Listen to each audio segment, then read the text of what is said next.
Hello, my name is Ryan Freeman. Welcome to my life. Welcome to this channel. For my returning subscribers, thank you as always for coming back. And for anyone new, I'm happy that you stopped by and I hope that you find something you like. All right, and now with that being said, today I will start a new series. This was a European holiday that my young Japanese wife Yukiko, the two of us went to Europe to stay with my Uncle Bob. Now, this video is the lead up. This is episode 1, and in the future episodes I will actually talk about the trip itself. I was 2.5 years out of jail, out of my whole experience, and I did a series on that. If you're interested, you can watch my Jailed in Japan series. And my mind was reforming itself. You know, I had a severe depression and anxiety that I ended up treating with psychedelics, ended up going to jail, ended up getting addicted to benzos, and then had an acute withdrawal from benzos, and then moved back to America, worked a lot of different odd jobs, saving up money, and then my mind just was sort of, got married, had a lot of, life for everyone has a lot of change, it was Heraclitus, one of the oldest Greek philosophers, that said, everything is flux, everything is change, ponte re, and, even if you have a very stable life, you will have various twists and turns in your life that will, you'll have to adapt to. Now, I had a lot of twists and turns at this point in my life, and I was trying to understand who I was and the direction that my life was going. And so I was deeply involved. That sounds perhaps a little airy-fairy, but this is at least from my own perspective, my own perception of what was going on. I wanted to get a grip on my mind and the transformations that were happening. So I ended up reading a lot of psychology, a lot of philosophy, history, novels, anything I could do to find people who had gone through similar experiences that I was going through. So I was on a very inward journey. I actually was not interested in traveling at all. My wife, because she's so much younger than I am, and perhaps you can reflect if this is true or not, you can put it in the comments with the people in your life. The younger people want to go out and seize the world. They want to go see it. They have this inborn natural instinct to travel, to accomplish, and to kill. And that was me in my 20s. But now at this point in the story, this is 2017, 2018. The trip was 2018, but how it started to take place and arise was 2017. I was focused on this inward journey. Sorry, it's getting hot.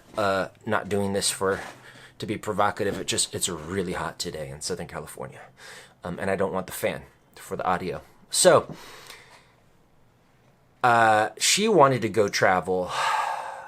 I wanted to continue this search into my psychology and mind, and into the minds of great artists and philosophers, to see what sort of gold I can get to add to my understanding of life. This is perhaps psychobabble to many of you out there. Apologize, but that's just how my mind works. And my Uncle Bob had spent a lot of 2017. So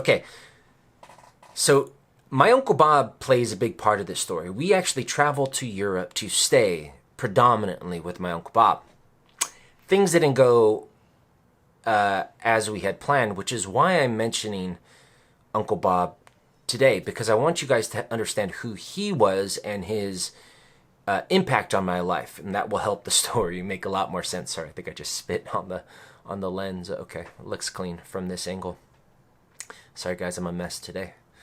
And so my Uncle Bob was a wild draft dodging hippie. I mean, that was the legend that I was given as a child from my father, his younger brother by 10 years, and his other brothers and sisters. They always said, be careful of Uncle Bob. And sure enough, my earliest memory was I was a 3-year-old, and my Uncle Bob took me, my brother and our dog, my first dog, Buffy, for a walk around Uptown Whittier, where I grew up. And my Uncle Bob, because he's so wild, he doesn't believe in leashes. And Buffy got hit by a truck. So my first memory was my Uncle Bob killing my dog, Buffy. And then my next memory of my Uncle Bob was him and his now deceased wife, Rosemary, beautiful woman, who he ended up meeting in Mexico when he was a young buck. He, instead of going off and doing the traditional route and, fighting in Vietnam like a lot of the men of his youth and then starting a family, he's fucked it, went down to Mexico with black and white film and a few bucks in his pocket, ended up having crazy adventures, met a Swiss woman, married her, lived in Switzerland for decades and decades. So my second memory, him and his Swiss wife had come back to America to visit. I was probably 5-ish, 6-ish. And my mother, I think it was my mother, bought us like a dozen donuts. If you're an American, you know what that's like. There's this pink box, usually the colors around here, and it's filled with just an assortment of donuts, some with chocolate, some with vanilla icing, strawberry icing, cherry, jam-filled, butter, so many different delicious donuts in an American donut shop. And so we had this dozen for me, my brother, and my cousins. And my Uncle Bob said, "You know what, guys? Donuts are not for children. That's really bad." And then he proceeded to eat all the donuts. So, 2 for 2 sort of traumatizing memories with my Uncle Bob. However, he would always arrive with Toblerone, that Swiss chocolate. So, and children aren't likely to hold a grudge. And so, my experiences with my Uncle Bob were varied, to be quite frank. And he was always just a very interesting guy because he was an artist. He never worked a normal job like my parents or my aunts and uncles. He was a photographer. He did slideshows. He did odd jobs. And he was just a very interesting cat. Now, fast forward to when I was 17 years old. Working at Blockbuster Video as a cashier. If you don't know what Blockbuster Video is, you're probably a little young or you've never been to America. It was that was the main store that a lot of Americans got access to films, and I worked there. It was a boring job. This video is not about that. I was working there one night when my Uncle Bob walked in and leaned up against the counter. He's very cat-like the way he moves. Like, he doesn't walk like a soldier. He's very, kind of like sometimes the way I am. He leaned on the counter. He's got a big, scraggly beard, long, curly hair. And he says, "Buy a backpack, buy a ticket to Europe, and come visit me." And so he planted that seed. And then it was a few years later when that seed began to sprout. And when I was 21, I ended up traveling to Europe on a backpacking trip, my first backpacking trip, with my best friend Paul at the time. And we ended up having the time of our life. In fact, that was like the best time in my entire life that I remembered. I remember saying I went for 4 months and I thought this was the best 4 months of my entire life. And I had a pretty good childhood. So yeah, Bob had a traumatizing effect, but then he had this beautiful impact on me in my young adulthood. And we had a falling out during my 20s. We traveled down Mexico and got into a big fight, parted ways, got into a big fight when he came back to America. And we just ended up having this relationship that he would send these very, very toxic letters attacking me, attacking my character, attacking my family. And I was try to defend myself, but also try to keep our relationship. I don't know, because I felt so much loyalty and love for him. I felt like he was my real father figure. And this is not a knock against my father himself, but he sort of exited the picture as a father figure, and Bob had sort of taken that on in my 20s. And so his attacks on me were vicious, and they hurt, and we became estranged, estranged, I forget the exact pronunciation. In any case, our relationship has had ups and downs, as probably a lot of relationships have. At least in my life, they tend to go this route. And I salute, have a little wine. It's a nice Sunday afternoon. I always wanted to patch it up with him. And I've tried to adapt my understanding of who he was and my approach to him. When I would try to respond to his letters with my honest perspective, that only enraged him, because he could only see his perspective as correct. There was no budging on him. In fact, if you even tried to tell him something that he didn't agree with, you became the devil. I try to always walk a tightrope. Sometimes I hit him back with my perspective, but I could never really find something that worked other than time. Time heals all wounds, and eventually, after enough time had passed, our contact resumed, and we didn't even mention those old problem areas where we would get into. So I didn't actually intend for this video to go in this direction. This is the direction it's going. I think it will help you appreciate the story that is coming, because we had some drama with Bob, and I'll get to that in an episode very soon.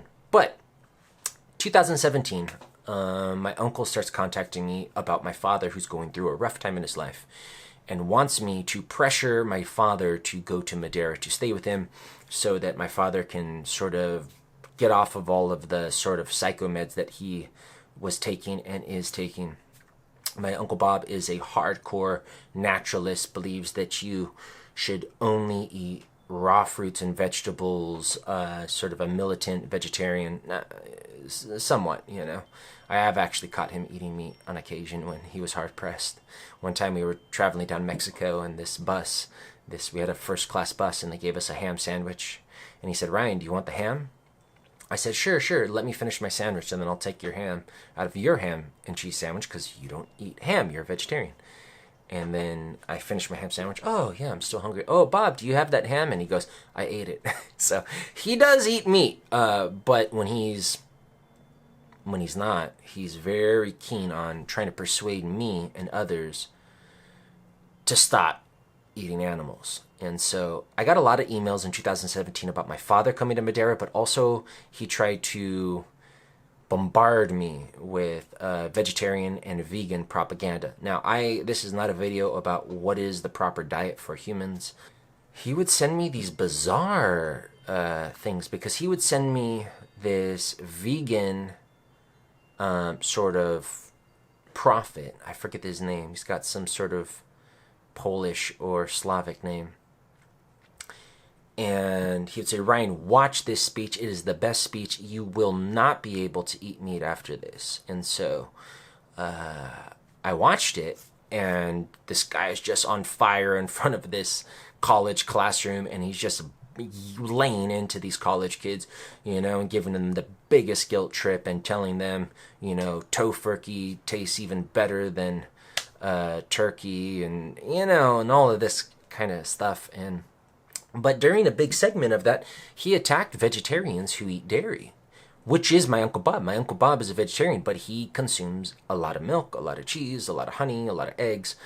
And he said the people who eat dairy are worse than the people who eat meat. And he goes on, this is not my viewpoint, just explaining how this correspondence with my Uncle Bob ended up evolving. And so I said, Bob, it's a very interesting video you sent me.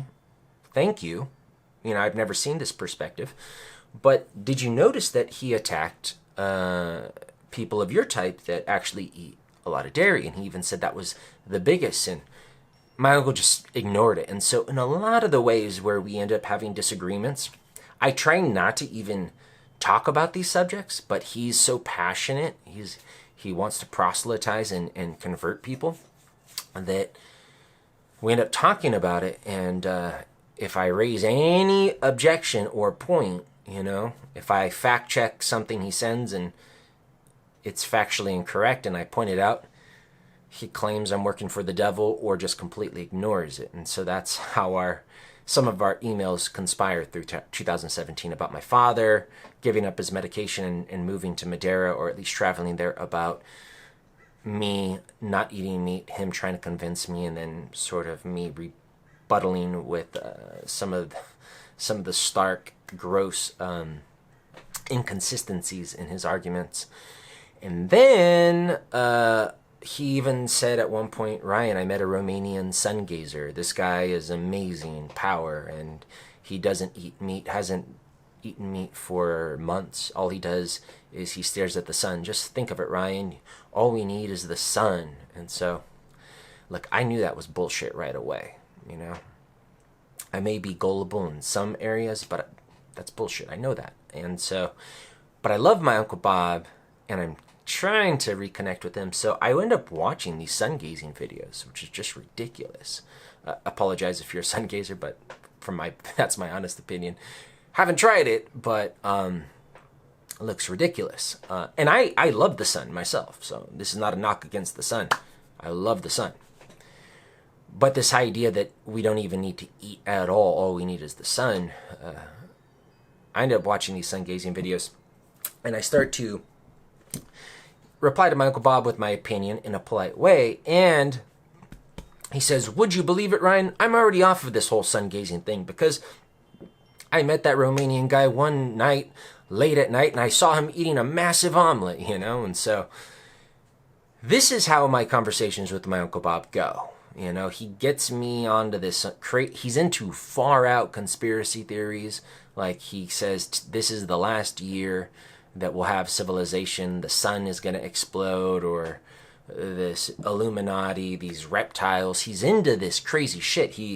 He subscribes to this magazine called Nexus. He believes in pyramid power. Chinese medicine is sun on your balls. I mean, he's into really weird shit, and I love him for that, because I'm the type of person who's drawn towards the outre, the weird. I'm sorry, my bad French pronunciation, but the bizarre. In any case, my Uncle Bob's a funny cat, and we're reconnecting, having a little back and forth.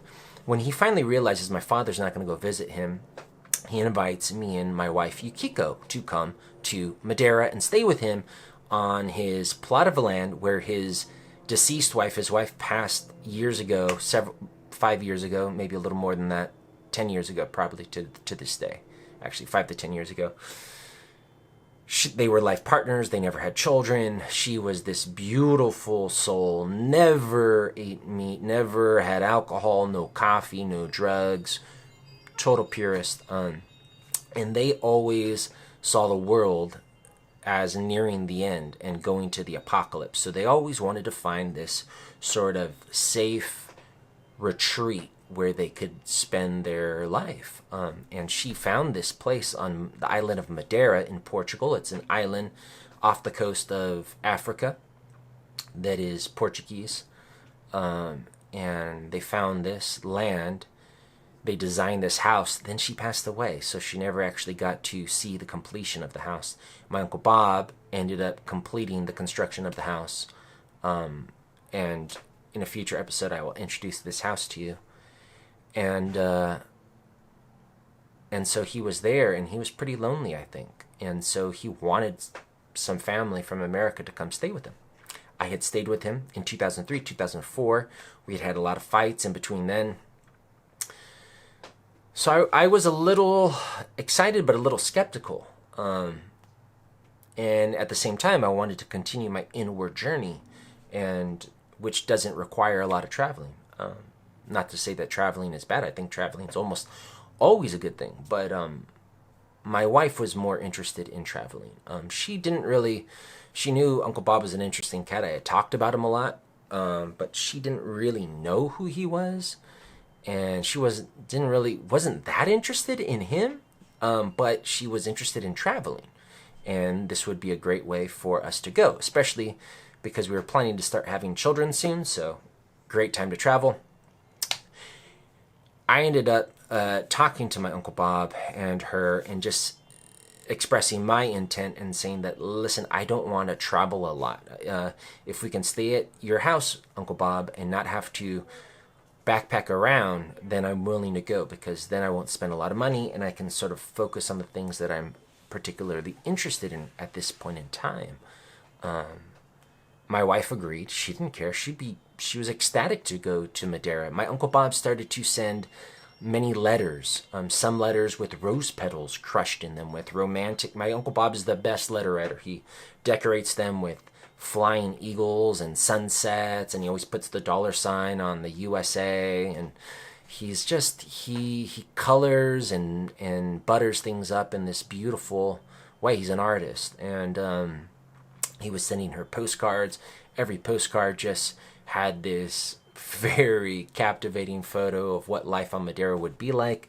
Very different than Southern California. So my wife was sold. I was excited, and she sent him letters, and so they sort of got to know each other through this letter thing. And yeah, so we agreed to do this trip and to predominantly stay at his house. He said anytime between June and September. And so we said, how about July 1st to October 1st? He said, great. And I said, well, we'll do a little traveling before. We'll stop in London. And at the end, we want to travel around Spain and the mainland of Portugal. And then we'll fly home. And great. And he kept saying, Ryan, I want you to stay as long as possible on Madeira because there's all these festivals. That was something that we used to do. We used to go to festivals in Europe when I was a young buck. And I said, okay, that's cool. Even though I wasn't really into festivals, but, you know, I'll do it. I'm up for it. And I got the tickets. And I told my Uncle Bob, I got the tickets. And he says, oh, well, you beat me to it, Ryan. I was just going to write to you that actually turns out I don't really want company and I really value my privacy. And, you know, Ryan, actually, over the past few years, I've had a lot of people come stay with me and I've kicked them all out. Even beautiful girls I've had to kick out. And I go, you motherfucker, you know, because it's like, shame, fool me once, shame on you, fool me twice, shame on me. And I felt like I should know my Uncle Bob better than this. He's so, one time he got his palm read, and the palm reader said his element is the air. He moves around like the air. You could just tell that from the way he lives and the way he moves. He just flies one way and flies over the next day. And so I shouldn't have been too surprised that he pulled the rug from underneath my feet on this. I had, after many letters, many postcards, and many setting out intentions and your expectations, and we finally nailed it down because I didn't want something like this to happen. I buy the tickets, get the best deal possible, and then he tells me, actually, Ryan, you know, I don't really want anyone to come. So I go, actually, in my head, I said, you motherfucker. But I honestly believe that was my fault. I should know. I'm dealing with my Uncle Bob, you know? So what can I say? Anyways, anger doesn't really help you. So I go on to our airline, Norwegian Air. And luckily, they had a 24-hour grace period. I was able to get a full refund, minus a $10 processing fee, get our tickets refunded, and break the news to my wife, crushing her, and just try to chalk it up as a lesson. And then I emailed him, I said, wow, wish you would have told me earlier, but I'm glad you told me the truth, and we didn't waste any more time and money. I got my refund, and he said, oh, yeah, well, $10, that's not so bad. And then a day later, Ryan, I've been thinking about this. I will be absolutely devastated if you don't come. Oh, you know, I want you guys to come so much. Please, Ryan, get your tickets. I will not kick you out. I promise. Get your tickets and come. Look it, man. I know my Uncle Bob can change like the wind, but my wife still wants to really go. She was devastated when I said that we weren't going to go. Because I wasn't just going to go tramp around Europe for for 3 months, you know, staying at hotels. That's not what I wanted to do. Staying at my Uncle Bob's was sort of the key for me wanting to go, because I wanted to continue this inward journey. I had told my Uncle Bob I was really into studying and reading history and philosophy and psychology. He showed me pictures of his library. It had books, rare books that I was very interested in. He has beautiful multi-level decks that overlooking the ocean where I could read. So it was perfect for me. And I would save money because all I'd have to do is pay for food and utilities. So, yeah. So now he's begging us to come after he just had us cancel our tickets. So it's like, well, what do I do? Well, you know, you could be the judge at the end of the series if I made the right idea or not. I got the same ticket, same deal, only down $10 for the refund. We're back on. Everything is set, and we're gonna go. First to London, then to Madeira to stay with my Uncle Bob's.